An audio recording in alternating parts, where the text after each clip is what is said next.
We're back and continuing our conversation. As for how the GOP views the issue of race heading into the midterm elections, Axios has this for us today, quote, with or without Donald J. Trump atop the party, the Republican strategy for the 2022 elections and beyond virtually assures race and racism will be central to political debate for years to come, in case you were worried.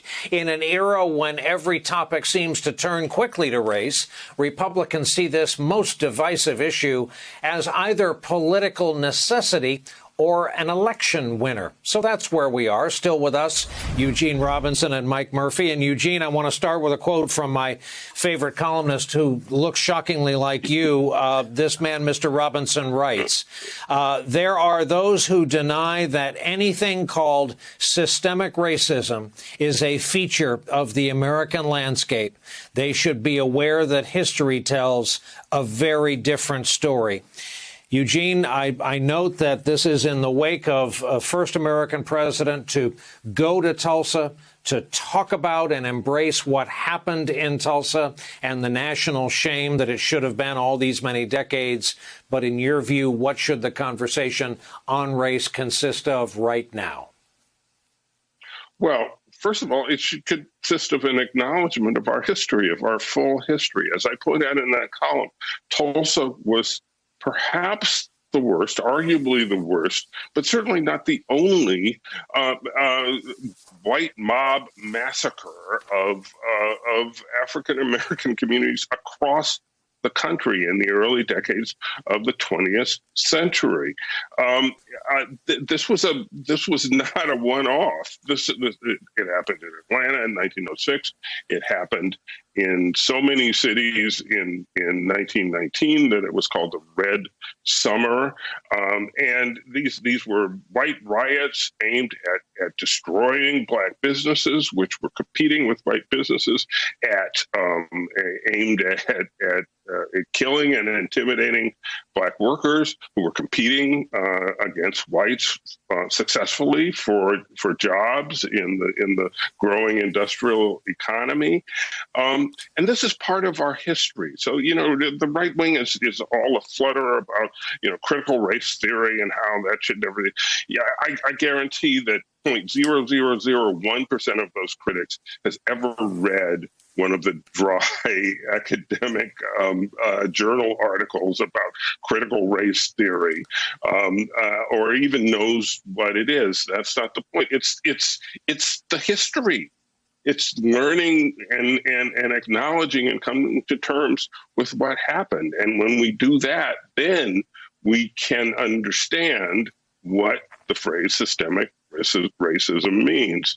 But Republicans don't want to go there, and as a matter of the culture wars, they believe their voters don't want to go there, want to resist it, and so that's what this is really about. But history has a way of winning. History has a way of making its effects known, no matter who tries to stop this phenomenon. So we're going to keep telling the truth. I pointed this out last night. There's a superb piece in your paper again showing the various massacres over the years. You don't really have to read it if you don't want to. Look at the map, the places, the dates, and the death tolls to learn more about the cycle that Tulsa was part of, the history Tulsa is part of. Hey, Mike, there is a poll out from Axios and Ipsos. They could probably partner with Quiznos in the future, and this is whether the nation needs to make changes to give black Americans equal rights. More change needed among white Democrats, if you ask them.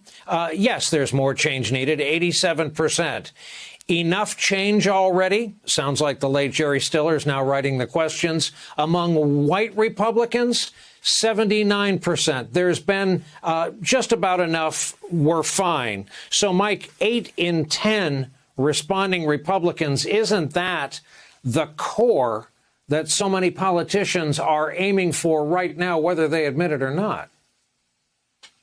Well, yeah, that's part of it. But often the key to a good career in politics is to make polls, not follow them. my old buddy, Governor John Engler, who, always won from behind, always said, polls bore me.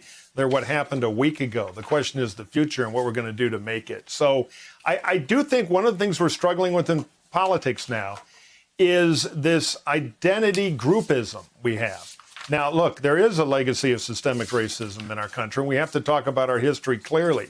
But moving forward, when it becomes group versus group, and that's the key lens, then people divide up into tribes and people like Trump show up and they make it worse. So the question is, how can we have opportunity for everybody, mindful of our history, but hell bent on creating a new, better history? And if you look at the economic stats, there's no doubt that African Americans and to some extent Latino Americans, people of color, the largest two groups, don't have the same net wealth as Caucasians do. And that's a gap we have to close. I want to see a free market Republican argument about that. My progressive friends have other ideas, but we got to have that debate. We ought to have common facts of the problem and a common purpose to unite it, but not purely go tribal where it's constantly I'm right, you're evil on both sides, because all that does is burn down democracy and put us in a worse situation.